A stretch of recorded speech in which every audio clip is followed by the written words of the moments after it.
Hello friends, good morning and I welcome you to this new class.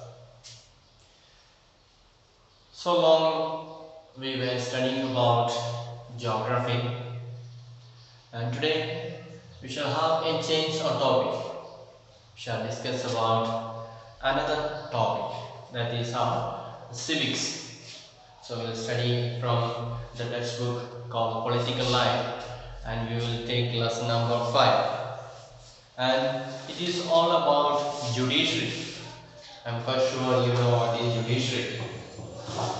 We have law and order system in our country, and when anyone is violating the law, then it is the court in our country that will decide whether that person is guilty or not, and if he is guilty, what should be the punishment to be given to him, and so on. So that is called the judicial system, or it is called the judiciary. So we know that in our country we have so many courts are there. On topmost there is Supreme Court, and below the Supreme Court there are High Court. Every state is supposed to have one each High Court, but all the states do not have. So we have more than 20 High Courts are there. Then below the High Court there are so many other courts are there. District courts are there, trial courts are there, subjudicial courts are there. So many small minor courts are there. So first we can go to the lower court, and if we are not satisfied with the result or judgment, we can go to the High Court, and still if we are not satisfied, we can go and challenge that decision of the High Court in the Supreme Court.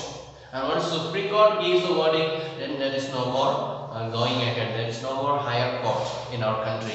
So the Supreme Court is the final authority on judgment.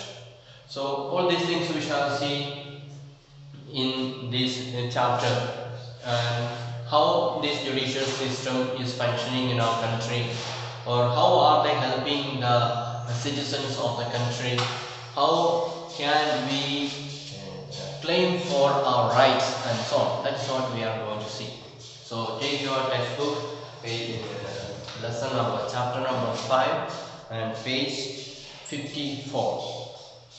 You will find chapter 5, Judiciary. So if you look at a glance at the newspaper, every day we get the newspaper. There are so many newspapers are there in our country, and if you go through this newspaper, you will find a lot of judgment cases are there.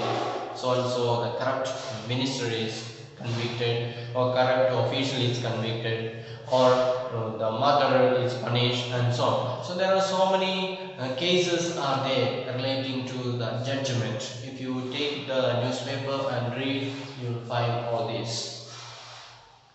And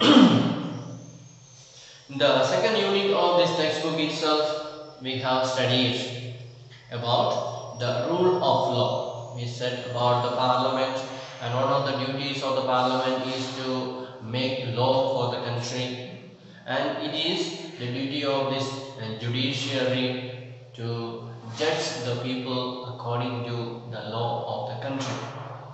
Then the judiciary means that the laws apply to everyone equally, and there is certain procedures are there when a law is violated.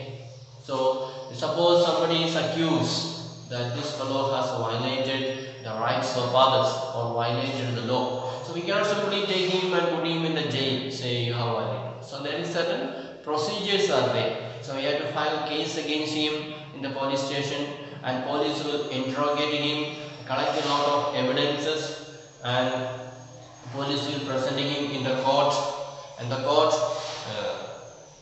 judge will hear the arguments from both parties, the convicted or the guilty and the accuser. The accused and the accuser, both parties will try to say we are innocent, we have not done anything wrong. So the accuser will say this fellow has done the mistake, and the accused will say no, I have not done the mistake. So both party will provide their evidences, and it is the judge who will make the verdict finally. And so that procedure is there for every case. The judge simply cannot come and say, oh, this fellow is guilty, he is punished to be imprisoned. That is not the way. So the way that is to be followed is certain procedures are set, and that procedure has to be followed.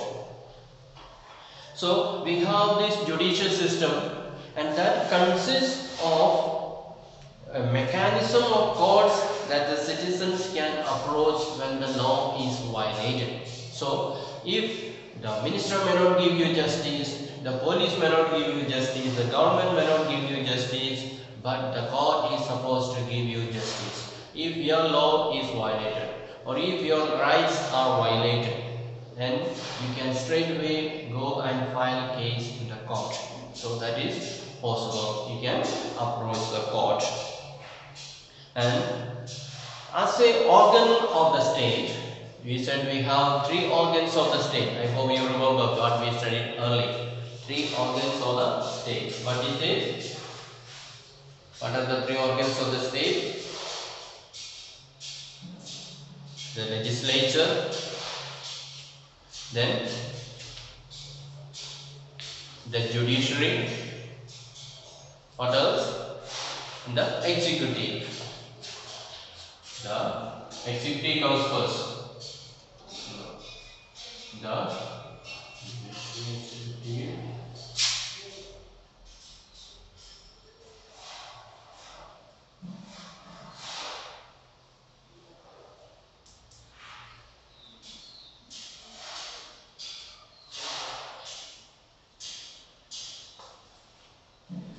Legislative. Legislative comes first.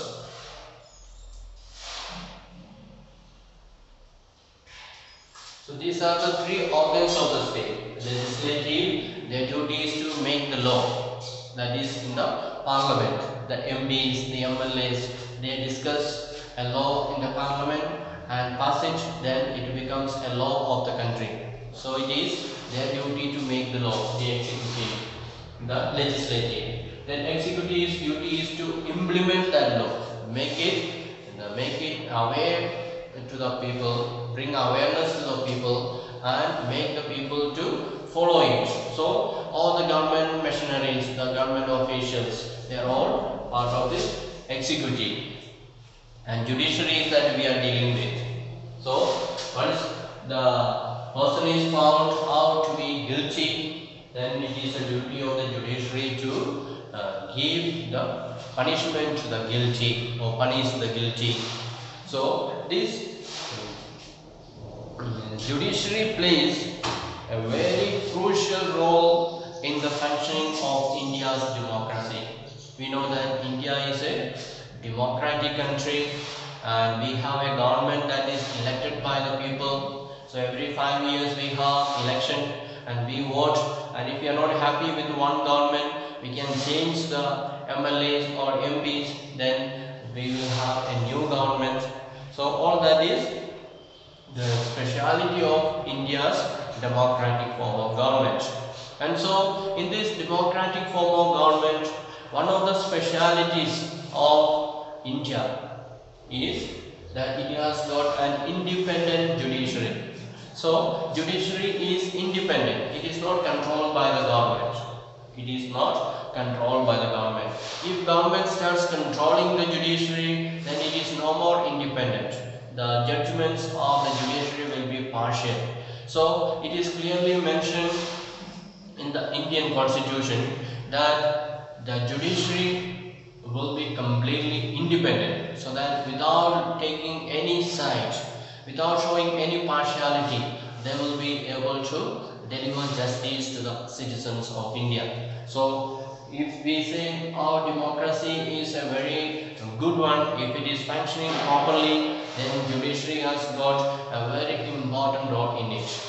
If judiciary is not functioning properly, then the democracy, the standard of the democracy also will be law, it will come down. So in India, the judiciary is independent, therefore without showing any partiality, without any pressure from anyone, they will be able to give the judgment, the proper judgment to the people.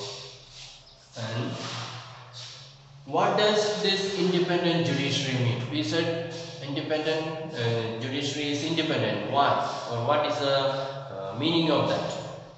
That means it is not controlled by any external factors, the government or the politicians or the powerful ministers and so on. They are not controlling the judiciary. They have no say in the judicial verdict that is given. That's why it is said judiciary is independent. That is, it is not controlled by politicians or ministers or party leaders and so on. And so we shall see in this lesson about different types of courts in our country. We said as we in the beginning that Supreme Court is there on top. Below the Supreme Court there is High Court, and below the High Court there is district courts and other junior courts. So all these are connected together. It is not independent. Every court cannot say, I will give this verdict to this fellow. No. It has to be followed certain procedures, and there is a law is there in our country, constitution is there, law is there, and therefore they have to give the verdict, give the judgment according to the law. They cannot just give whatever verdict they like. They have to give always the right judgment. So that is the functions of the democracy or the judiciary in our country. So that is just introduction. Now let us see how this judiciary is functioning in our country. Let us see the role of judiciary. The role.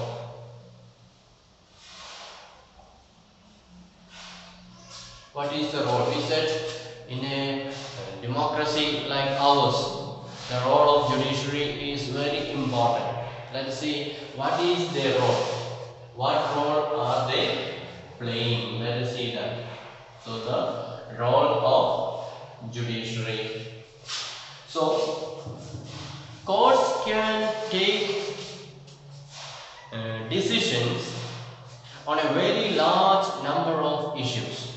So there can be so much of issues in our country because our country is so large, so vast. The population is also very vast. Therefore, there may be so many problems will be there in different parts of our country. Sometimes people may be fighting each other, there may be killing, or they may be encroaching into others' property, or some may be selling and buying children, or there can be problem between the states, there can be boundary issue. So recently we heard about the two states like Mizoram and Assam. They were fighting each other because of boundary issue. So such kind of cases can take place, or there can be cases between the state government and the central government. So the central government making some law which is not good for the state government, then they will not accept it. They will start fighting against it. So always there can be different variety of problems are there. And finally, it is the duty of the court to give verdict, to give the right judgment.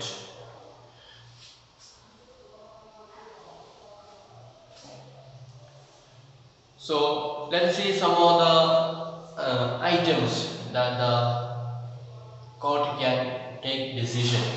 First one is dispute resolution. Dispute resolution.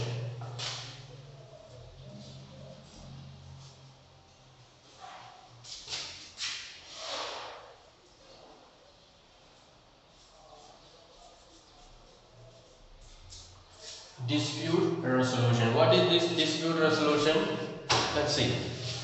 So the judicial system provides a mechanism for resolving disputes between citizens and the government, or between two state governments, and between the center and the state government. So I already said that.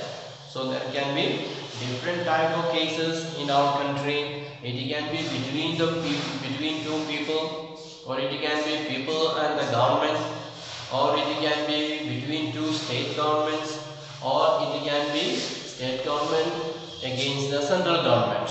So problem can arise from anywhere. So this kind of dispute means this kind of fight or quarrel.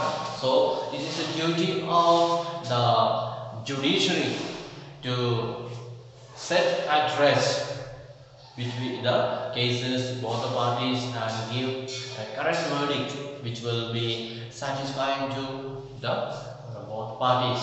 So there should be no injustice, there should be no partiality. That is what it needs. So whatever may be the dispute, whatever may be the quarrel or fight, the court is supposed to give verdict according to the law of the country. Then second one is called judicial review.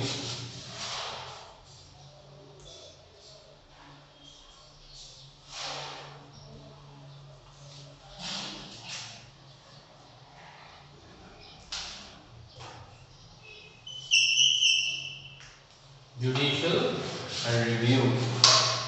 Then what is judicial review? Let's see. So as the final interpreter of the constitution, the judiciary also has the power to strike down particular laws passed by the parliament if it believes that these are a violation of the basic structures of the constitution. And this is called judicial review. You can underline in your textbook what is judicial review. So we said the constitution is written down after the independence under the leadership of Dr. Baba Sahib Ambedkar. We prepared a very good constitution, and our country is supposed to move ahead according to this constitution. So no one can do anything that is going against the constitution.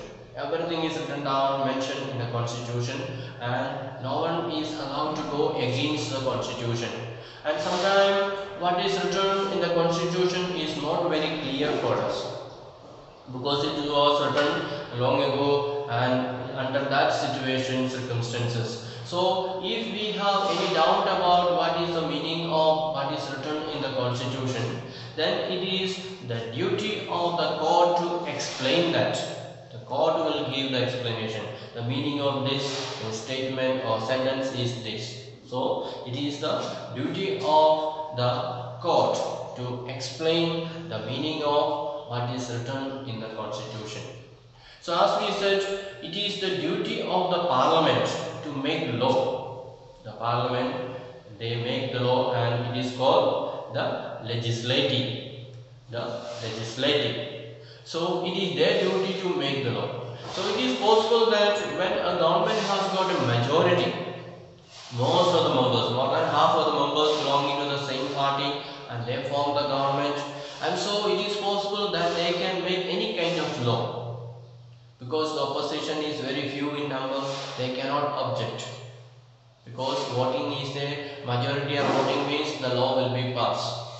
So if a government is making such a law that is harmful to the people of the country, or if it is going against the constitution of the country, then the Supreme Court will come down and they can strike down. Strike down means this law is cancelled. They can cancel the law. So it is passed by the parliament, Prime Minister already has signed, President also has signed. But if the Supreme Court says this law is against the constitution, what is written in the constitution is not according to this law, or this law is not according to what is written in the constitution. This law is going against the principles of the constitution. Therefore, Supreme Court will say this law is cancelled. It is no more existing. So people will not be following it. So such kind of cases will be there, and it is the duty of the Supreme Court to check every law that is passed by the parliament, whether it is in accordance with the constitution or not, whether it is according to the norms that is mentioned in the constitution or not. So that power of the court to strike down, to cut down or to cancel the law that is passed by the parliament because it is going against the principles of constitution, that is called judicial review. So that's why we say judiciary is independent. If it is not independent, what will they? Can they cancel the law that is passed by the Prime Minister, President and so on? No. They will be saying, oh, Prime Minister has said, go, let it be. No. So but here the judiciary is independent. They are not under the Prime Minister or the President. Therefore they can just look at the constitution and say what is allowed and what is not allowed. If the new law that is passed is not in accordance with the constitution, then they will just say it is cancelled, no more allowed. So that is how the judiciary is functioning independently. So I hope you are understanding it. So we are talking about the power of the court. So first of all, it has got the power to resolve all the issues. So if there is a fight between two people or two governments or central government and state government and they are not able to solve this dispute or fight, then finally they will go to the court, and what the court says, both parties will accept or teams will accept. So that is the final authority is the court. Then we said there is a power called judicial review. That means the law that is passed by the parliament, if it is not in accordance with the constitution of the country, or if it is the constitution gives us so many guarantees, so many rights, and the law that is made by the parliament is violating our law, then court will say this law is against the constitution and therefore it does not exist, it is cancelled.